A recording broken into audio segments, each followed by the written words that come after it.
Digging into the details on health care reform, a Senate panel today started work on one of the main plans backed by Democrats and the Obama administration.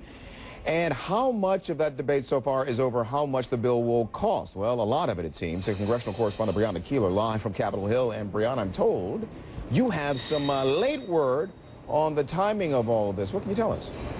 Yeah, Tony, we've been watching what's going on really in two committees here in the Senate, the Senate Finance Committee and the Senate Health Committee. They've been operating on a really tight timeline that they were going to hash out their differences within committees and vote on their proposals before the July 4th recess. That was the plan, and everything like dominoes kind of lines up behind that with the ultimate goal of finishing this all up by President Obama's October 15th deadline. Well, we've just learned there's been a significant setback in the Senate Finance Committee.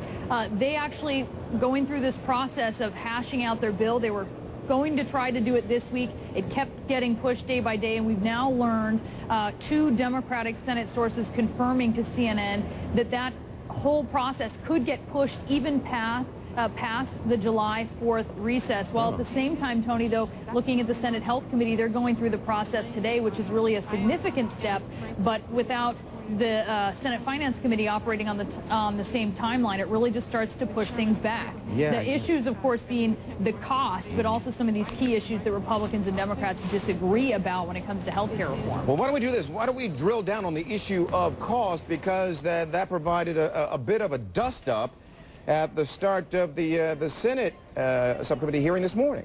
Yeah, the very start of it, even before they really got into the issues, Tony. Listen to what you can hear from Senator John McCain and Senator Chris Dodd, who is heading up this whole process in Senator Kennedy's absence on the Health Committee. How in the world do we expect to reasonably authorize, maybe there's good things, maybe there's not, in this without a cost estimate? It is a joke if we run through this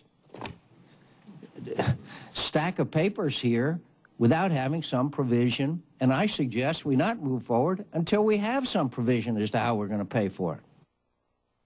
And we've got here about 300 amendments that have been filed, so obviously, depending upon the outcome of amendments, that'll make those numbers fluctuate one way or the other. We're going to send a bill, when we complete this process here, that will be scored and will be paid for. And just to be clear about what Senator Dodd was saying there, he was saying it would be scored, Tony, which basically in congressional parlance means it's going to have a price tag on it. The nonpartisan Congressional Budget Office will tell us how much it's going to cost.